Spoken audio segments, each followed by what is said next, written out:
Okay.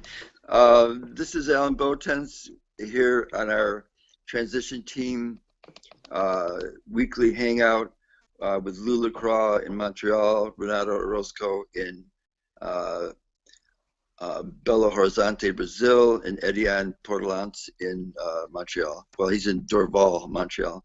So we've just been talking about how we want to proceed as a team. And also, I've suggested that we respond to the group's request for feedback from participants on how they want to, I guess, how they want to proceed, but more importantly, how they want to contribute, if they want to contribute to the group going forward. I would say that's would be both in terms of between now and when Group 2.0 happens, and when 2.0, when Group 2.0 happens, if they have any suggestions on how participants could be a part of the ongoing or the next group. I guess the question also is for teams like ours that I would say we were half successful, and it's like we'll how involved do we want to be in the group going forward between now and whatever Group 2.0 is set up. So for our team, we've already discussed this, and what we're going to do. We found that developing the prototype on the schedule that was set by the group, going through the various frames, we couldn't keep up, and we're not sure going forward. I know Lou will continue, and Renata will continue with this welcoming kit in their own organizations. I'm not sure that I'll continue with the English version of the welcoming kit. We're definitely going to stay connected as a team with each other. Exactly how much more we do together in practical terms and what that will be, we're not sure yet, but we definitely want to stay in touch and provide each other moral support and ideas, and just continue the team. So we're going to do it less frequently. We've been having Google Hangout meetings once a week. We're going to start having them once a month. So that's the story with our team. I think our team's involvement with the group itself is maybe over at this point. Although there's a possibility, I suppose, that we could get back in and continue the frameworks, continue applying the frameworks to our project, but we'll have to see. It'll definitely be on a slower schedule than we've been doing so far. Now, I know the group has been wanting feedback from participants. The main question is how can participants contribute to I guess it's two questions. How do participants want to proceed now that the course itself is ending, and how might participants want to be engaged in a group 2.0? And so for our team, like I say, our team will continue, but for us individually, I've asked the team to give you feedback on how each of us individually wants to be engaged or not with the group going forward. So for my part, I definitely was very inspired and very enthused by the GROOCathon. I think that there are a lot of very varied and very interesting and very important projects that have been developed. So I definitely want to stay involved. I actually want to get more involved with what some of the other teams are doing. And I posted a suggestion on the group Facebook along those lines. And I also have more feedback to give for the design of a group 2.0, and I'm very interested in I see the GROOC as part of a broader movement of what I call hubs, as a new way of organizing the way, um, as organizing initially the way social change is organized, but also I think organizing the way society is organized. It's, I think it's becoming clear that government by itself is not going to solve our problems. The private sector won't, and the nonprofit sector also, the civil service sector or the plural sector, is not able to do enough to solve enough of our problems. So I think that this multi-sector hubs is a way of is a new way of organizing social change. It's very promising. So I'm going to definitely be involved going forward as much as I can. Um, and so I'm going to turn it over. And I think that I think it's okay to be honest. If Renato in excuse me, in our we devoted a whole meeting, a whole team meeting, to the question of, in broadest terms, I would call it organizational sustainability. In narrow terms, it's how to get volunteers, more volunteers, to be more engaged for longer periods of time. We spent a whole meeting on that. Like, I think it was 40 or 50 minutes on that. And one of the things that Renato said that I think is very important is that you have to make it comfortable and guilt-free for people to change their level of engagement in the organization. So I think, and part of that is just to be open and honest about how we feel, and what we want to do and what we don't want to do. So the question I'm putting to my three teammates is, going forward with we've already worked out what we're going to do as a team, but going forward in terms of the group itself, uh, going forward from this point, and also in terms of the group 2.2, 2.0, what are your thoughts and feelings and reflections on all that?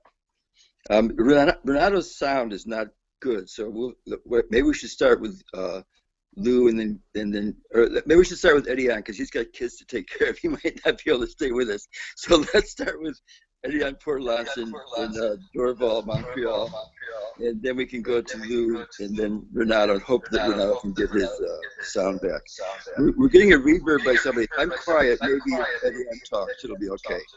Yeah, I don't know. If I'm talking alone, maybe it'll be okay. Is the sound okay when I'm speaking?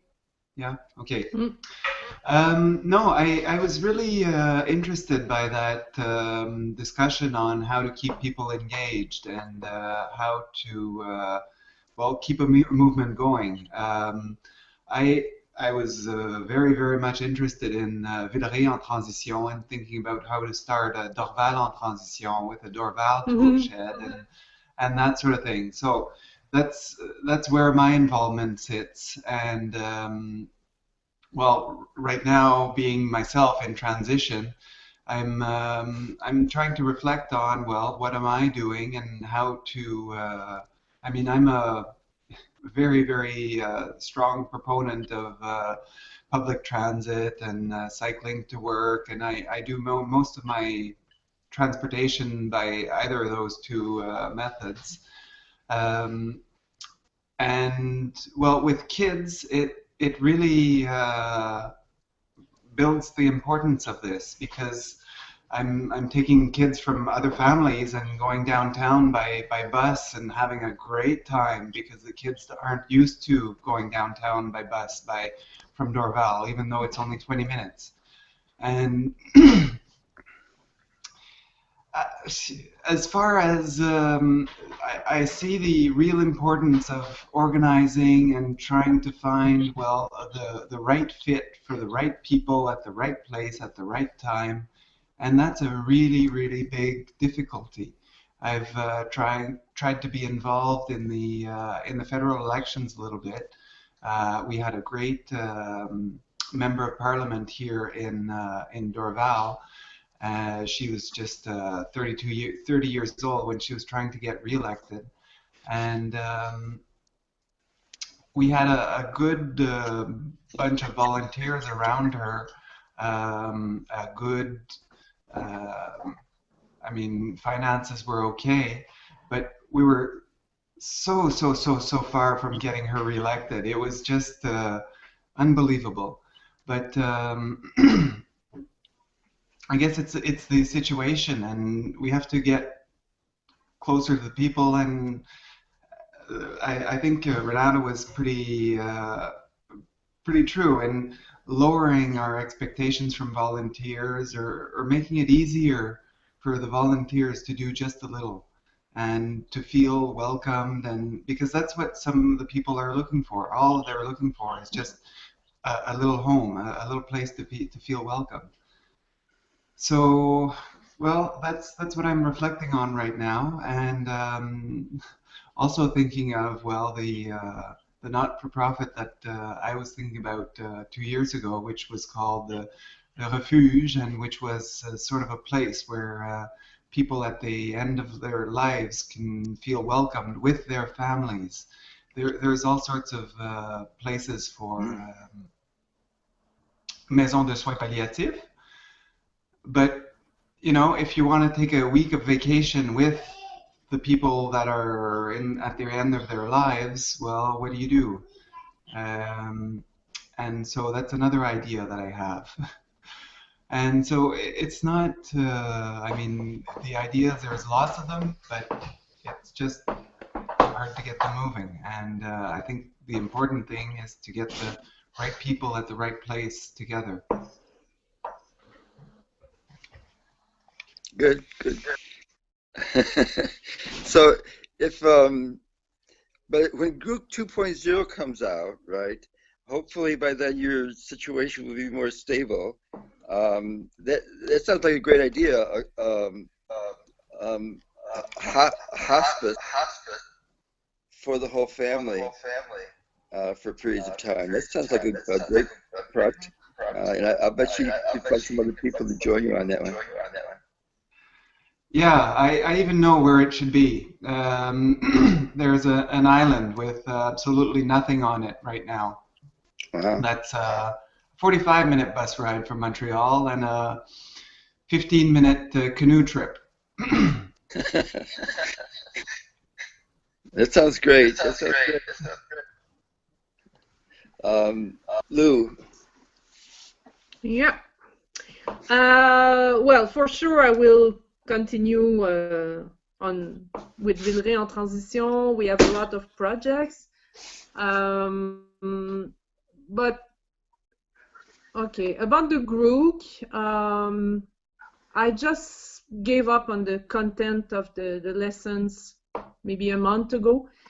And well, a part of it was interesting, but a lot was, in my vision, really social economy oriented, so kind of social business oriented, which is the opposite of what we're doing in Villeray en Transition. Villeray en Transition is more it's more a citizen committee. We don't plan to do any money with that. We don't even plan to raise some money, so we're not there. So for me, the GROOCx, well, that was not exciting. But maybe also because I have a lot of experience in community organizing. So for me, it was not that new. That was a lot of stuff I already read or experienced. So yeah. But it was really nice to talk with you, and so that's why I would like to have regular updates with our team, and I want also to keep touch with Renato's friends, the ones who were involved in community agriculture. How do you say? CSA. Anyway, yeah. So we already exchanged some emails, and this linked. I would like to keep it live. But yeah, No, I don't have a lot of expectations actually. But I will continue on my own for sure. But not with the group, no. Okay. We give you a guilt-free exit. But I made sure. I'm not. Anyway, I'm not. I don't feel guilty at all. So. Okay, good. But I warn you, when GROOC 2.0 comes out, I will be recruiting you. So just be warned about that. So. Oh. And also, yeah, something else that I have to say is that as my own initiative, it's all in French. So for me, explaining it to you, writing things in English it was double, like a double duty. See? Right. Because the work I have to do with Villeran Transition, it's all in French. There is no way it will be in English. So writing it in English for me was extra work. That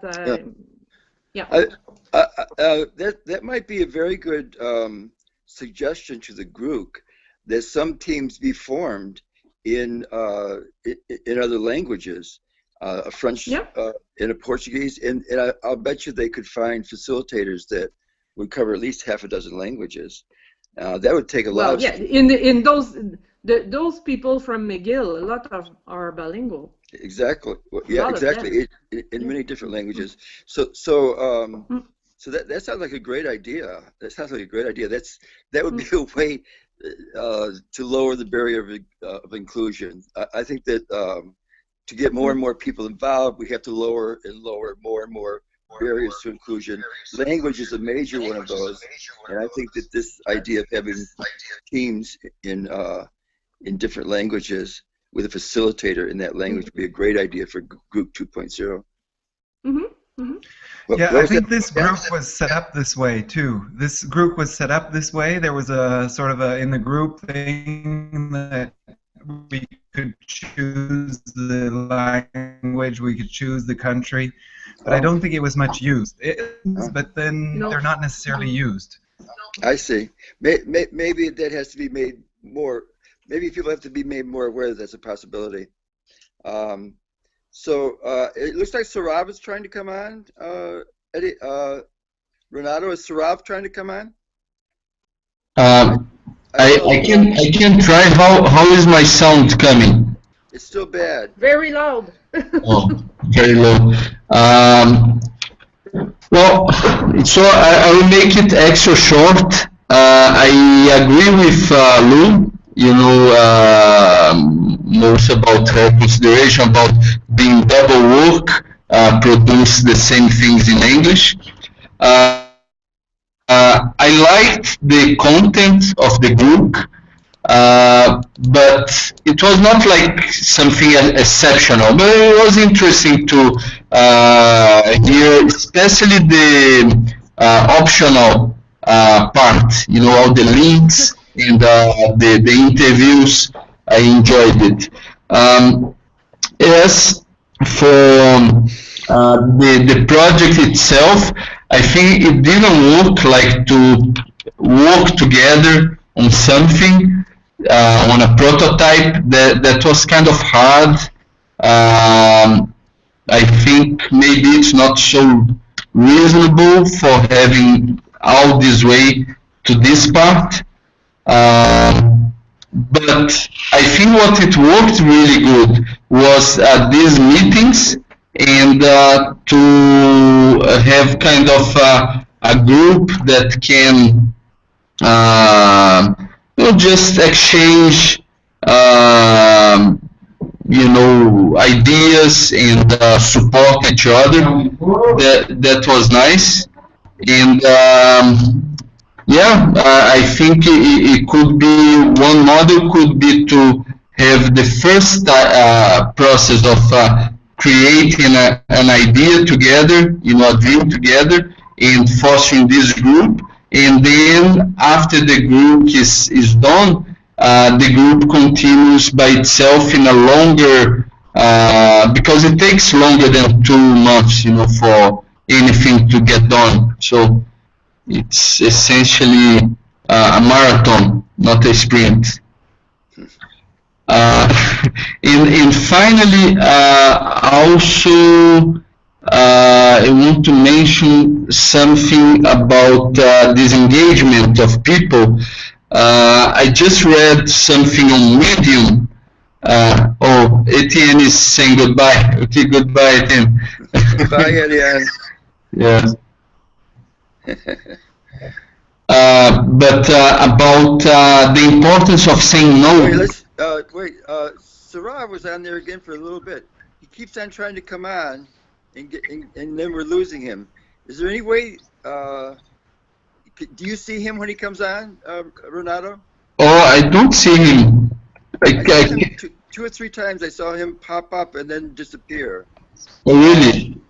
I could You want to give him a call? Would that help? try to ring him again. Sarav, Let's see. you do that while I explain Sarav. Sarav Sure. is in Kathmandu, Nepal, and he's the one who set up our Facebook page where we've done most of our communicating. Renato set up our Google Hangout, and Chiga in Japan set up our Google Doc for our group charges. So it looks like Sarav is gone. So is your sound going to be better now? Did you do something, Renato? I sent him, but yeah, I sent an invitation. Are you sure there's no way you can adjust your sound, Renato? Because it's very... Yeah, it's 10:30. Sorry, it's 10:30, and I have a lot of things to do. So Yeah, I'm also. It's 1:30 here. Well, we should then wrap up. I just want to share with you one link, which is a blog post called "Why I Stopped Helping People," and you should too.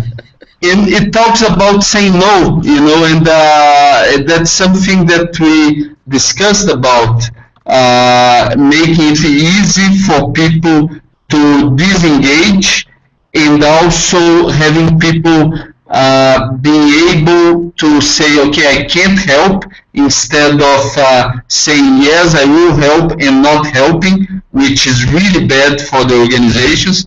So, helping them say no, and also allowing us to say no to some people that wants to help. I think that's very important, And here's the link to it. So it's a good read. So that the link will be with the when the YouTube is posted. The link will be in the comments under the YouTube video. I've lost your sound. I can put in the comments of the YouTube. Okay, great. Okay, great, wonderful. Oh, I'm so happy I met you too. This is wonderful. But Alan, just for the conclusion, how did it go with the presentation?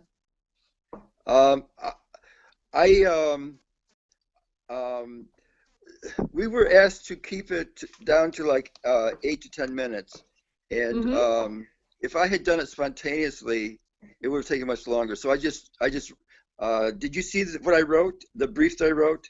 Yeah, you asked me to add a section. Yeah, I just basically read that, and I think it went okay. I think it went okay, and throughout the course of the GROOCathon, I made some other comments, and I was very impressed. I was impressed, first of all, by the variety of the teams. They're all different people are doing very, very different things. And some of it was very moving. The woman in Ukraine who's trying to connect people in the peace process in Ukraine, that was amazing. And there's a guy in one of the Scandinavian countries, I think, who's doing something on unemployment. And I think that's a very, very big issue. The woman in Ukraine mentioned how high unemployment leads to social unrest and civil war. It's like it's a very, very serious problem worldwide. So I was very interested in that thing, and the people who are there, the group co-creators, the facilitators, and the participants, all were giving great feedback to these teams. So I thought it was a very successful event, and I think that our team's presentation was fine. Yeah. Yep. Good. Thank you. And you can watch it if you want. Oh, but it's 7 hours. It's 7 hours. Don't have time for that. No. I'll tell you what. If you're interested, you can go to the second video and go into the introduction to the woman from Ukraine starts at 9 minutes and 30 seconds into it, and then there's one more, and then me. So if you go, you can watch for about a half an hour, starting at 9:30 into the second video. So that's better. Okay. Okay, so and I really Lou, have if I to come go. to Montreal again, we'll get together. And Yeah, I don't think sure. I'm gonna make it down to Brazil, Renata. But when you come back up to New York, I'll see you too.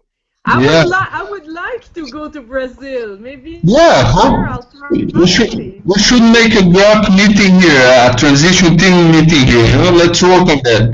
Great, Oh, yeah. great. Yes. Okay. So see you. Okay, in January. so happy Christmas, New Year, and everything. Same to you. All right. Thank you. Okay. You too. Bye bye. Okay. Bye. Bye.